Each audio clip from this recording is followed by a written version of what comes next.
Climate Change Minister has revealed more details of the government's scrap and replace scheme aimed at getting low and middle income families out of their gas guzzlers and into eco-friendly alternatives.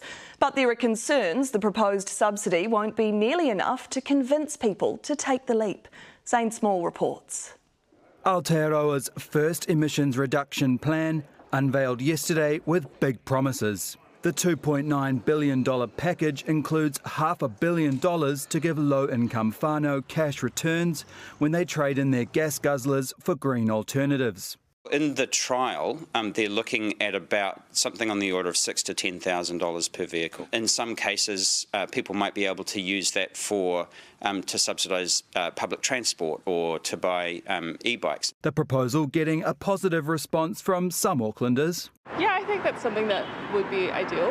Yeah, because I got no money for gas, so yeah. I think a big thing is how do they recycle these batteries? But electric options don't come cheap. Second-hand options start at around $13,000. The cheapest new vehicles begin at $40,000. Is that enough to shift the dial for a lower-income household to buy what is a relatively expensive sort of car? I suspect not terribly effective. Dr Richard Mead specialises in transport and climate change policy. They're trying to retire used vehicles, and that of course puts some pressure on the used vehicle market, so we could expect the prices to start to creep up as a consequence. Something else to consider is our reliance on coal.